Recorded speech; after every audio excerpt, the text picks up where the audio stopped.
Welcome to the Build Your Beautiful Business podcast with your host, Julie C. Butler. If you're looking to build the business of your dreams, then this is the space you want to be in.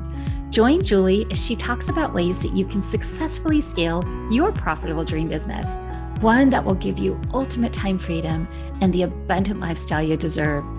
Julie will take you by the hand, sharing with you her business savvy strategies as she chats it up with her favorite online entrepreneurs.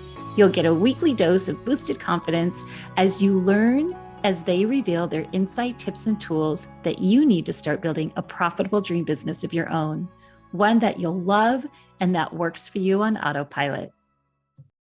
Hello, welcome back to the BBB podcast. I'm excited today. We have the beautiful Nadine Nethery here with us.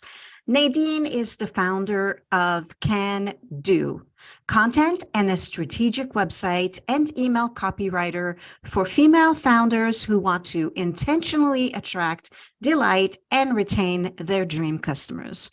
Her strategic take on audience research and copy turns every brand touchpoint into genuine connections that drive sales, celebrate loyalty, and surround you with keen brand advocates who happily do the word spreading for you. Over the past 6+ years, Nadine has given global e-commerce success stories, game-changing startups, and industry-disrupting service providers the words to chime and the strategies to build a sustainable business long-term. Hey there, Nadine. How is it, Nadine, or is it Nadine? Nadine, I get Nadine. Both. Yeah, Nadine. Both? Okay, because in Canada, Nadine is, well, you can say it Nadine, but you can also, it's French, it's Nadine, Yes. right? Yeah. So that's how I grew up French, so it was Nadine. So anyway, so I had to ask because I was like, oh, how does she say her name? Yeah, I'm fine with everything. Okay.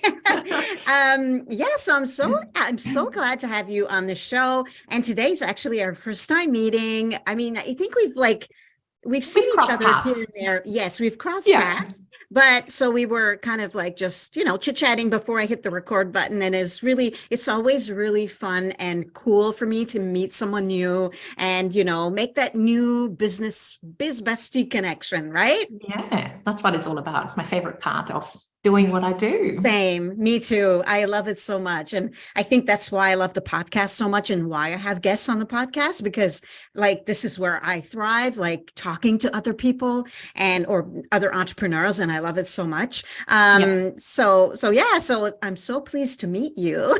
Likewise. And for the listeners and for me, you want to take a minute to tell us a little bit about yourself, who you are, and all the goods. Yeah, absolutely. So I am Nadine. I am a strategic copywriter for female founders and specifically for website and email copy and a real focus on audience-driven copy. So everything that I do starts with your customer, your audience, your perfect fit client, because that's so important to copy that works.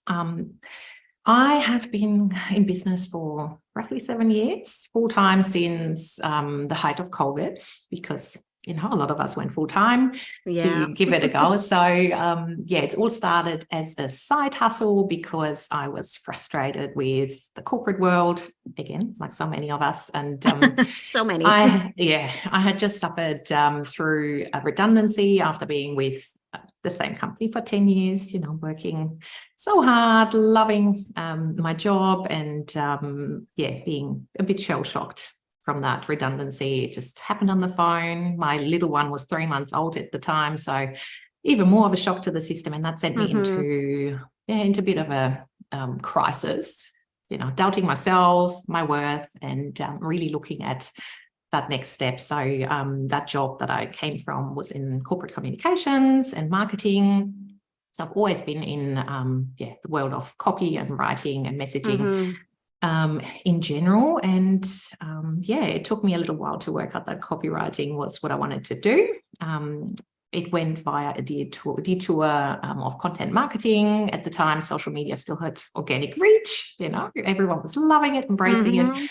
So I started supporting small business owners with their social media copy, but quickly worked out that there was so much more impact I could have by writing, their websites, their email copy, and really helping them connect with their audience. And so while on mat leave with my third, I just took the plunge and went, you know what, I'm just going to give it a go, see how we go, whether there's enough interest in my services, and quickly was overrun with business, which was great. And so, quit my full-time job that I took after redundancy, because you have to pay the bills, and never looked back. And a lot of those first clients that I started working with are still with me today. So it's so cool to see how that's awesome. We've grown together. We've evolved as businesses, and a lot of them have really ticked off so many goals, have gone global. Like some of the e-com brands are now in 40 plus countries around the world. So it's so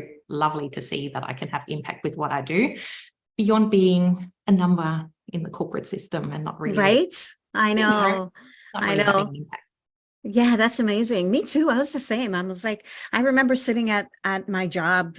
It's been a little bit now, I think about 15 years, but I remember sitting there going, there is no way I can work a job for the rest of my life. Right. And for a lot of people listening to this episode, there's a lot of people who feel the same way or who felt the same way.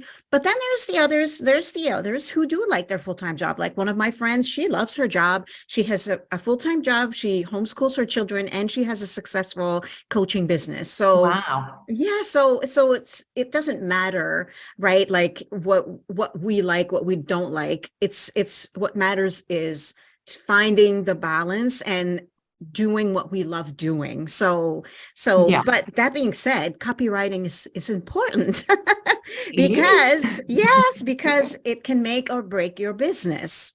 Yeah. Right? And often I find business owners find that out the hard way. They go out there, they think, I've been writing, I know how to write. I wrote essays at high school. And they put together their website, their email copy themselves. There's nothing wrong with that. But what I find so important is to actually do the research and take that step back to do it intentionally. So really know who you're writing for, your point of difference as a brand, also coming up with your, the way of talking and speaking and writing, and also defining, very important, your stories that are uniquely yours. So your story into your business, your why, your values, the impact that you want to have, all that is totally unique to you, and really needs to shine through in the copy, whether you're, service provider, you're an online course provider, a coach, doesn't matter. Those stories and your unique angles to business really is what is going to connect with the customer. Yes. And a lot of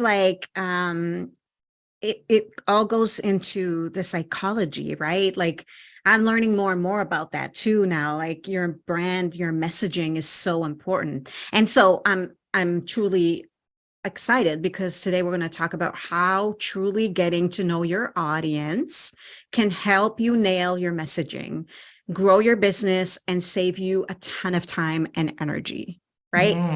Yeah. Yeah, it's my favorite topic and so underrated in the online marketing world. That's why we need girls like you, because not everybody does. I certainly am not. So I need people like you.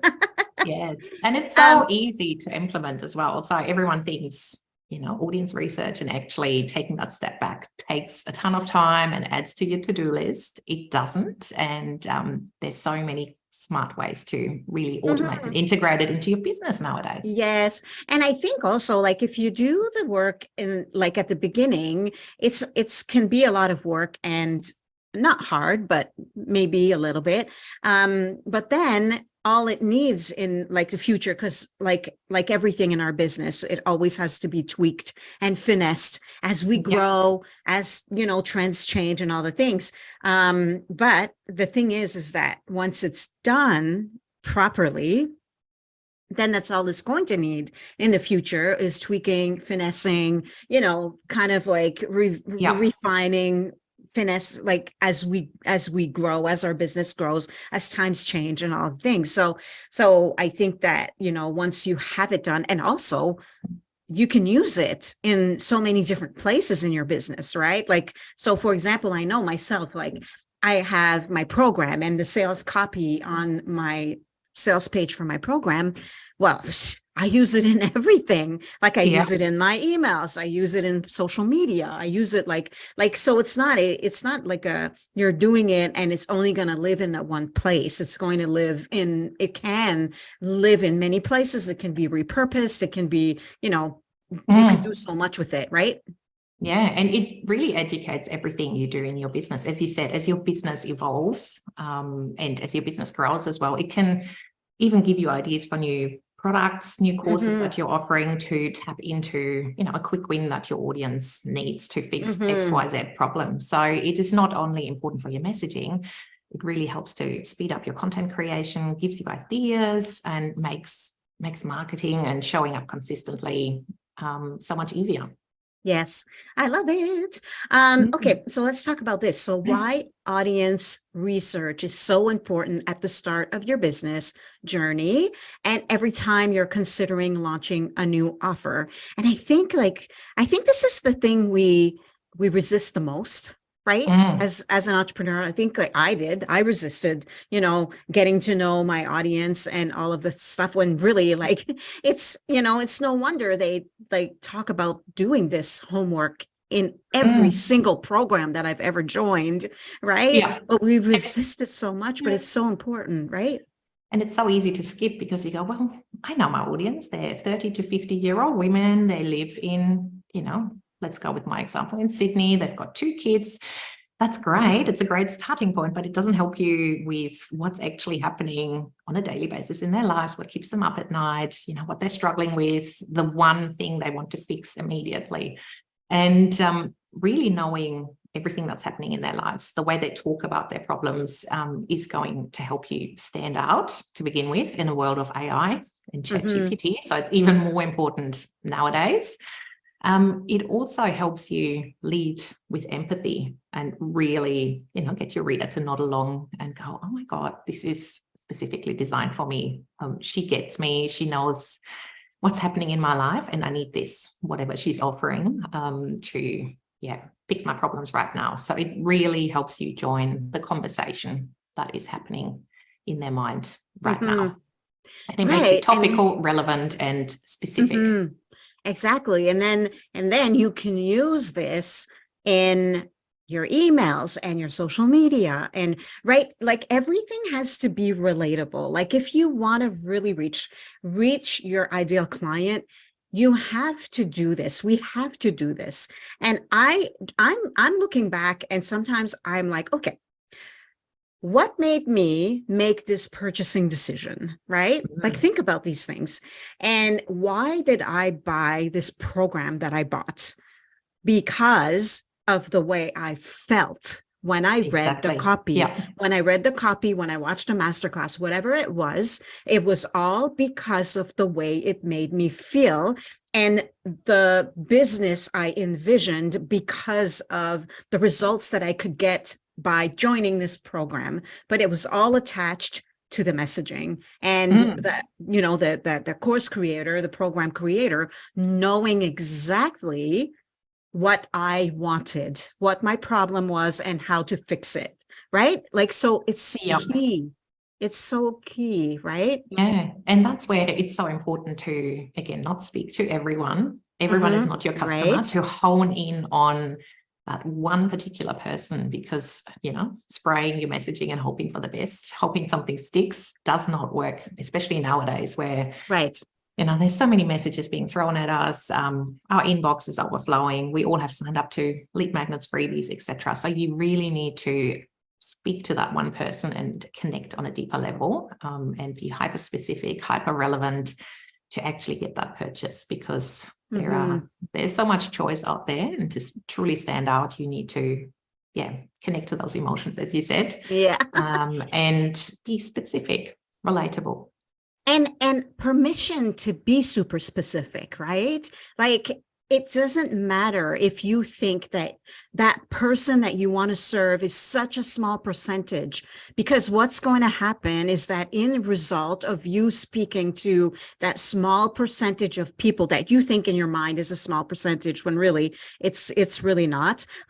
What happens is that the more niched and the more specific you are talking to that person, you're just going to attract more of them. But also, guess what? The other people are going to trickle in too. Yeah. Right? That's a nice side effect, isn't it? Like it's just, you get the automatic yes from the perfect fit people. Other people are still going to resonate with your messaging and come in. It's just opening more doors, being more specific than closing. Exactly. Like I have this a friend of mine. She coaches health and wellness coaches. I'm not a health and wellness coach. However, her content still resonates with me. You know what I mean? Like I still follow her. I still think she's cool. And if she had something that she launched that was, that could help me, even though I'm not a health and wellness coach, I would still join it. So here's, she's speaking to the health and wellness people. However, she's still reaching other people. And should that program be in line with what, others want, then they're just going to come anyway, right? Yeah, exactly. It's kind of like magic.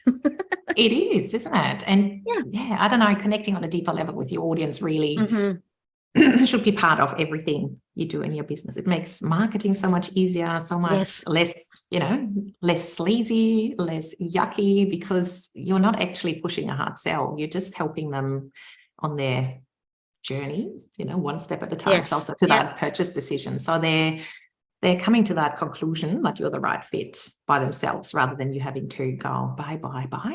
They're just absorbing, if you feed them the right content around busting objections, showing the transformation that's possible with your service. You're just intriguing and you're hooking them in to consume everything that you're presenting them with. And that's where marketing feels easy. Definitely. And I think too, also, I was going to say something about the audience. I forget now.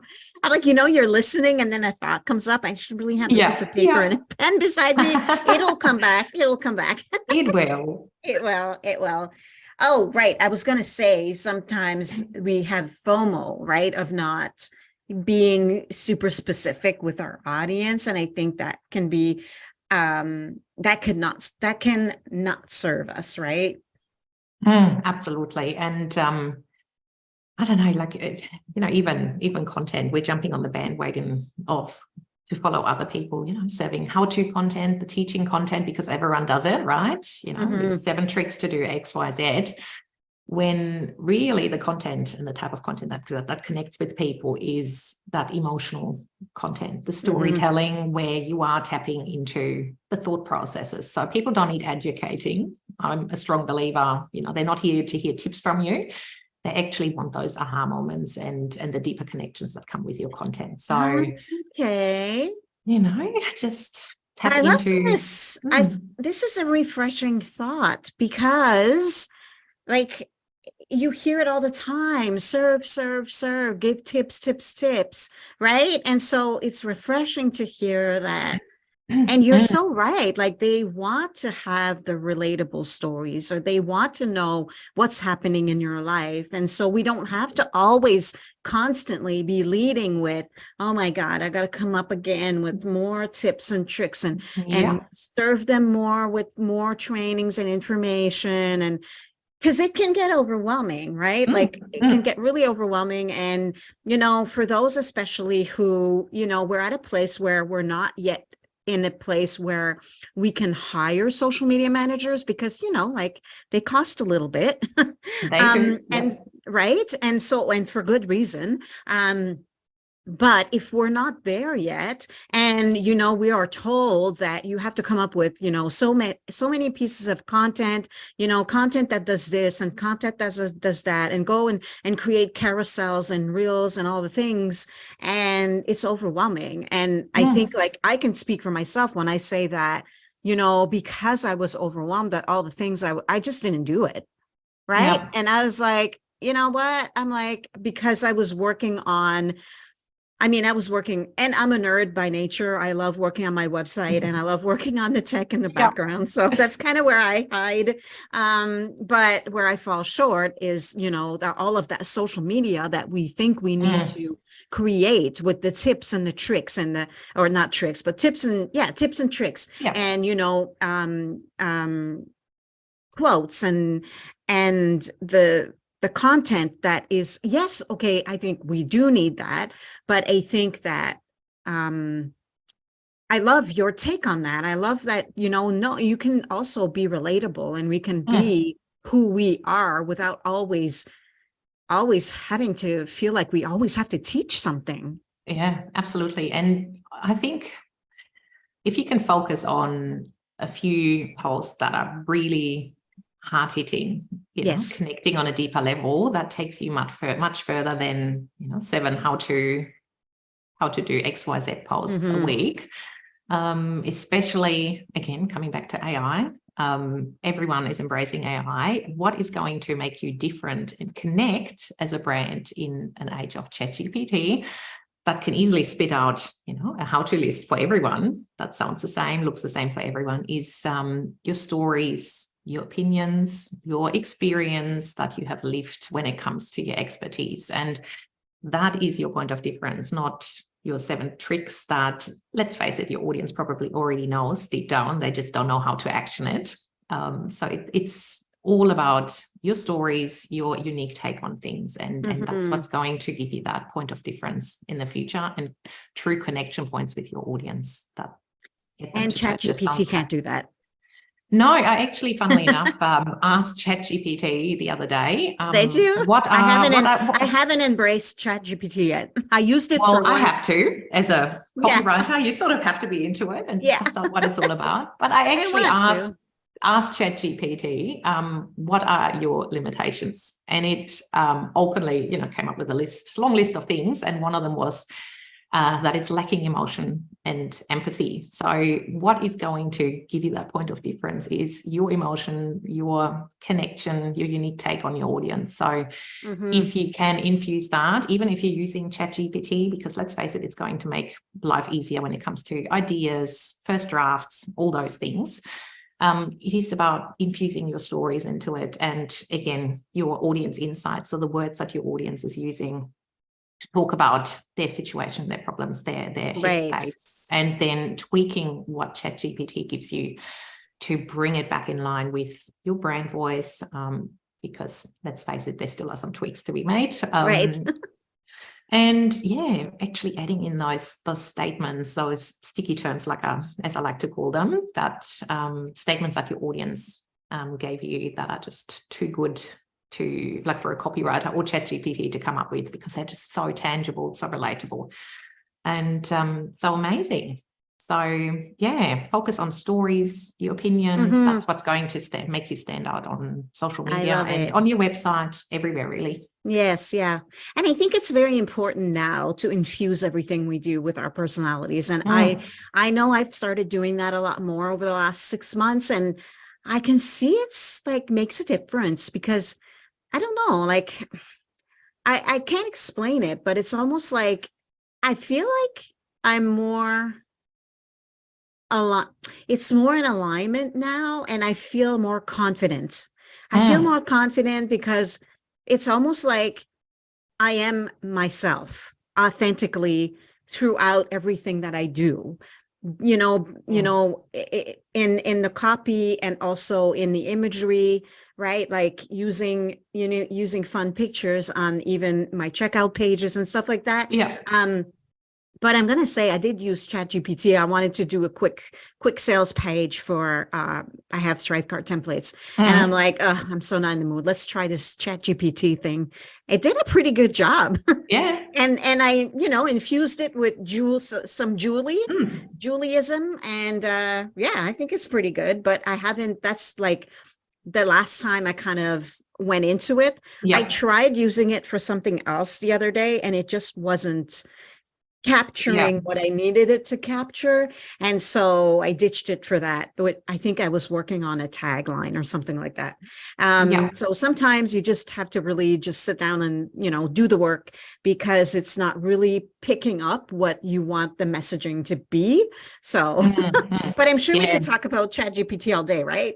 I know, right? And let's face it, last thing about ChatGPT, it's not meant to replace human interaction. So even if it does a great job, you have all the right prompts for output, you still need to show up as the business owner and use your personality in things. So it's coming, it's happening. It's a great starting point, even for us copywriters to come up with, to shorten that initial concept and ideation process. But it is meant to support us in the process and not support us. I love that. I love that. And I heard that also the other day. It's a tool. It's a tool that we can help. Yeah. It's like, I don't know, other tools that we use. It's just another tool to add to our belts that we can use to help us, make doing business easier.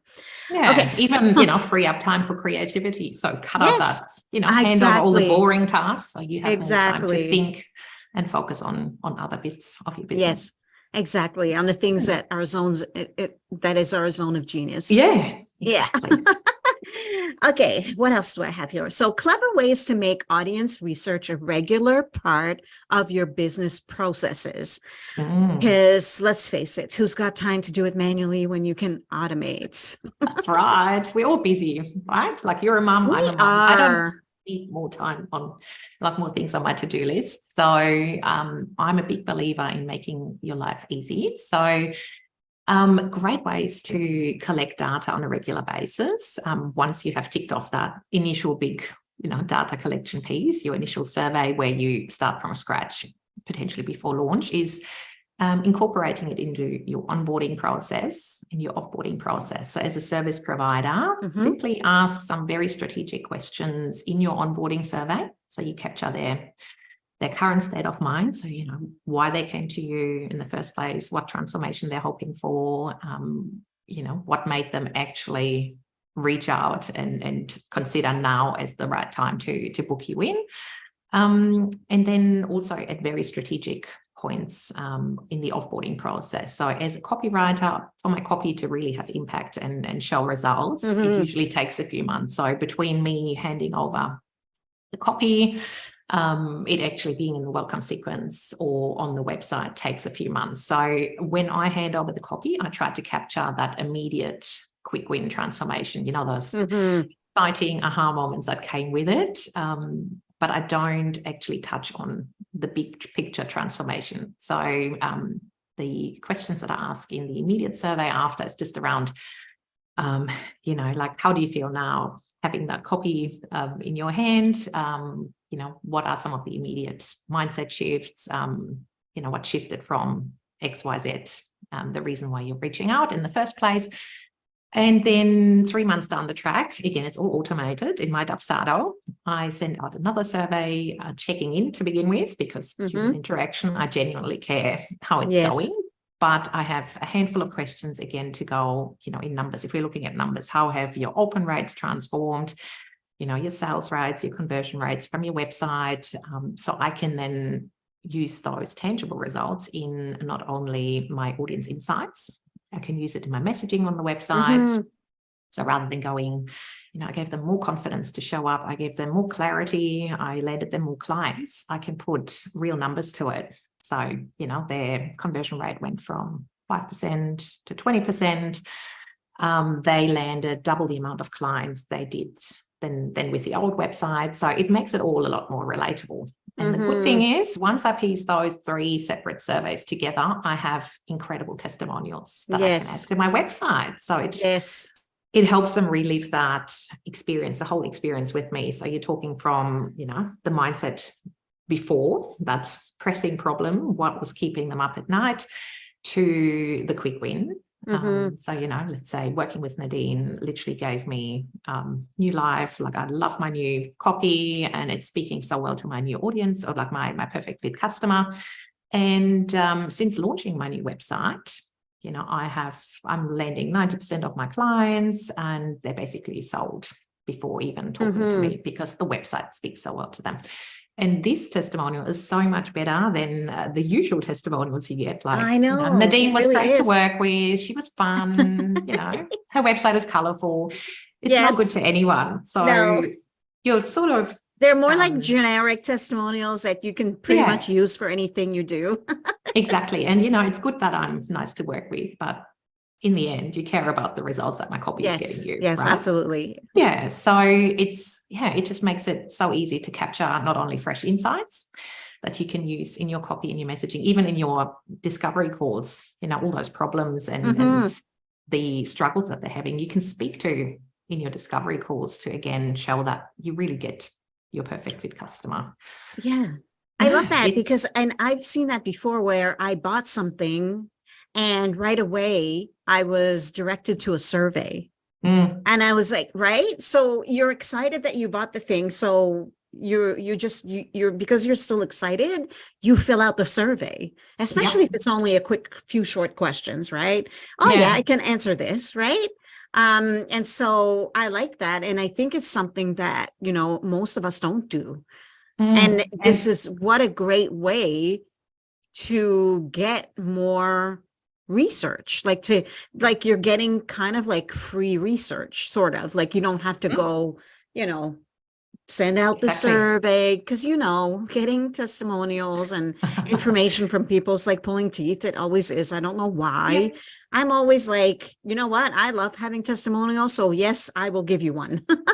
Yeah, that's right. where the small business mindset comes in. Like it takes a couple of minutes, right? So, and actually, I think like there's even scripts out there that you can just kind of like modify, make it your own. But they're important for us consumers, not consumers, but like, I think that is what's important to remember is that if you are an entrepreneur and you sell stuff online, whatever that stuff is, do you like getting the testimonials, getting, that research that we are looking for, that you're looking for? Do you love getting that? And I think that if we love getting it, then we should go and give it too, right? And so I think that if all of us made an effort to give each other some feedback and some testimonials on the reason why perhaps we joined the thing that we joined or hired the person we hired, and maybe we don't have results yet, or right, but why did we join in the first place? And I think that collectively we could just all make a difference.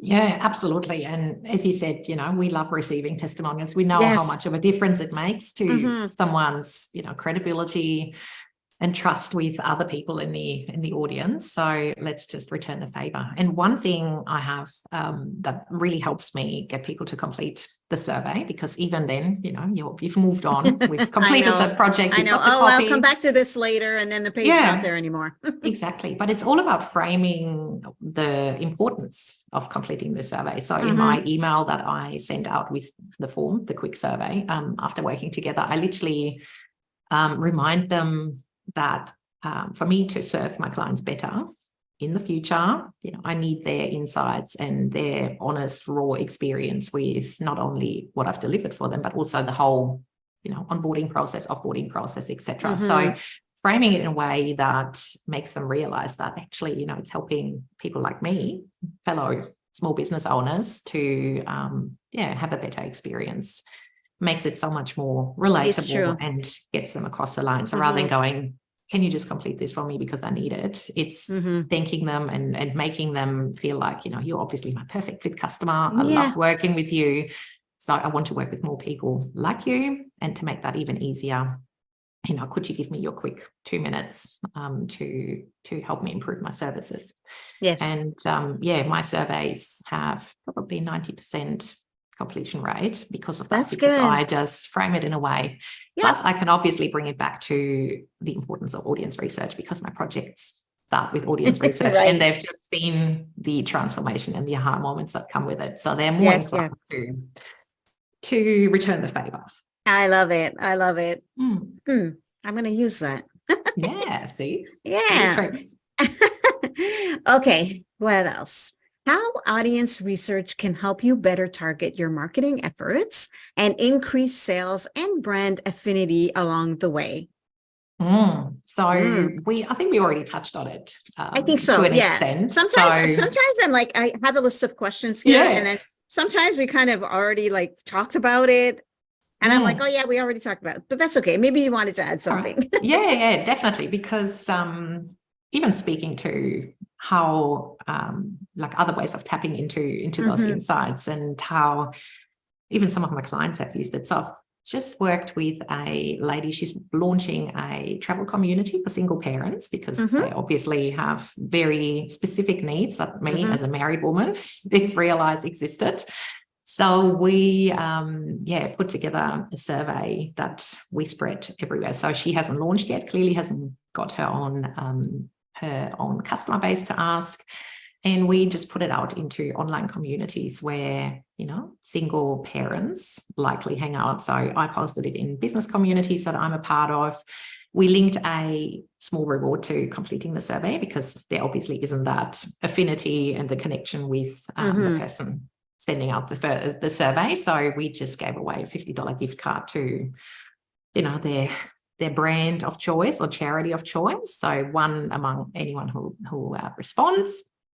And we got some really great responses, because it's such an emotional topic as well. So single parents are very passionate about making travel as single parents easier. And not only did that insight help her with the messaging, or us with the messaging for her website that's about to launch, it also helped her make sure the features of her membership actually ticked all the boxes. So we asked very strategic questions, not only around mindset.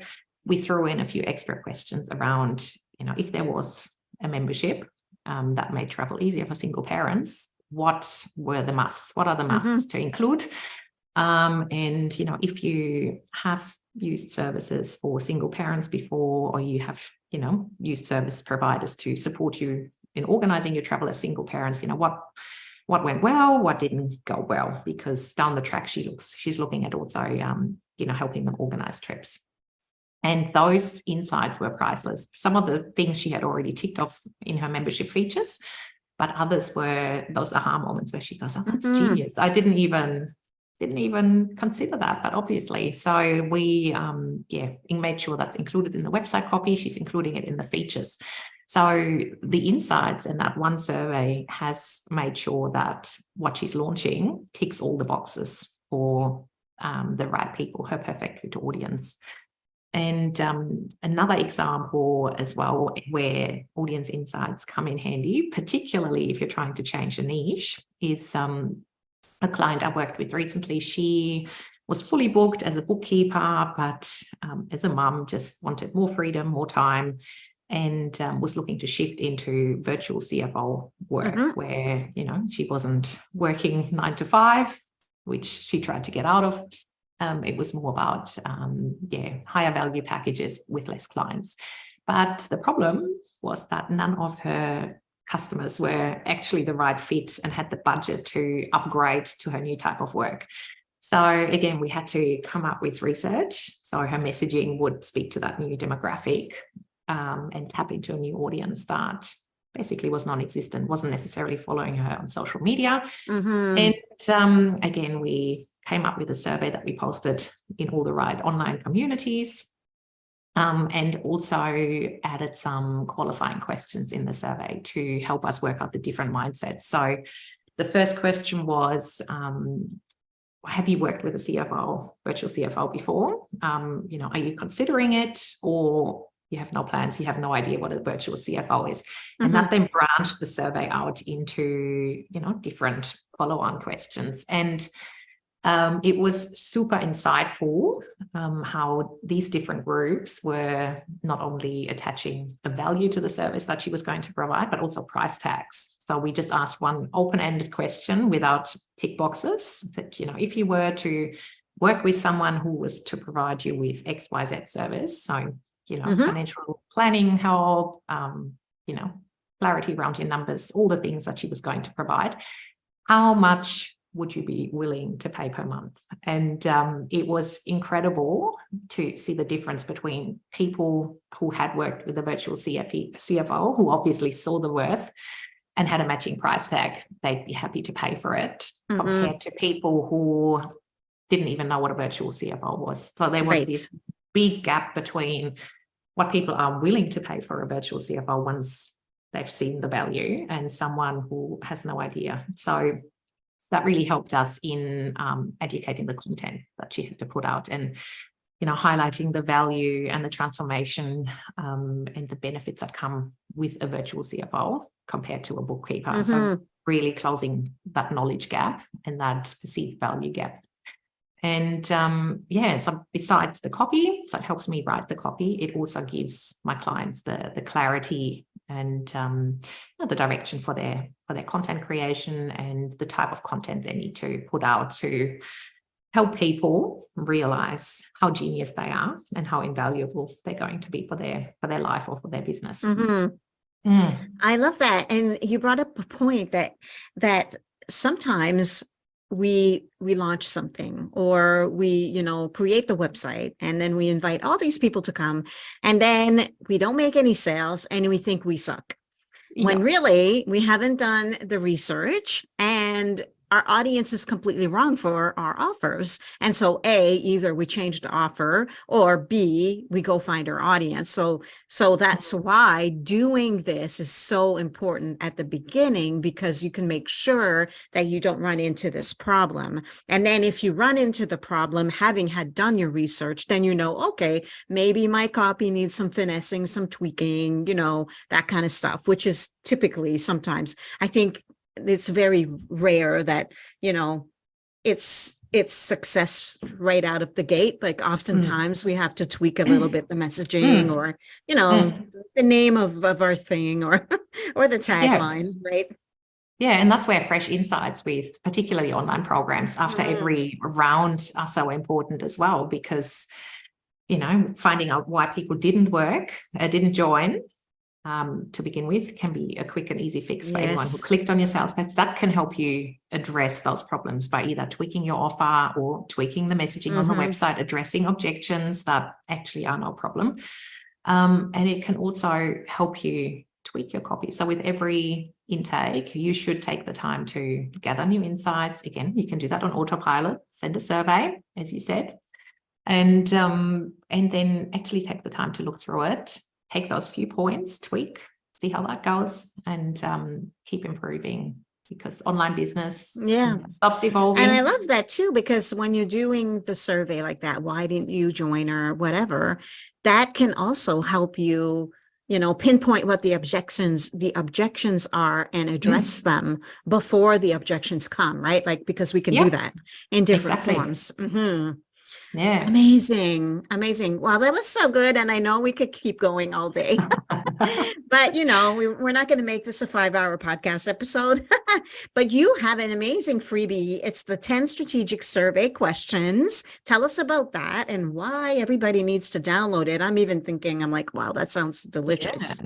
Yes, because there are surveys, and then there are those type of surveys, the ones I've talked about, that actually get you the juicy words and expressions and phrases that your perfect fit customer is using. So I have to put together 10 strategic questions that take your customer on that arc that I was talking about before, during, and after, to copy and paste into your preferred survey platform, so you can actually take action today and send out that survey. I've also thrown in 9 Instagram story question prompts, because not everyone necessarily has their own customers to survey. So there are some good starting points for you to actually survey people who are following you on social media. So they're in this particular freebie as well. Are we done now, so I can go download that? Yes. Go ahead. Okay, Nadine. That sounds wonderful. After we're done, I'm going to download this freebie. And so if you're listening to this, you should also download this freebie because this is good. We all need this, especially if we want to do the research, the audience research, right? It'll blow your mind. Trust me. Yes. So I'm going to have the link to that in the show notes, as well as where to follow Nadine on social media and all the things. But if the listeners are like, I want to know more, where can we find you and how can we work with you? Yeah, so you can track me down on Instagram at Can Do Content.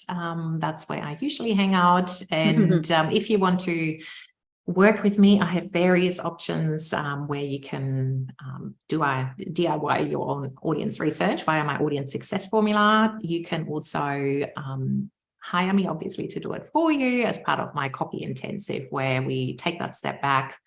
I put everything together for you, sift through it all, deliver the aha moments on a platter, strategies to, tweak your messaging and marketing. And then I'm going to integrate that in your shiny email or website copy.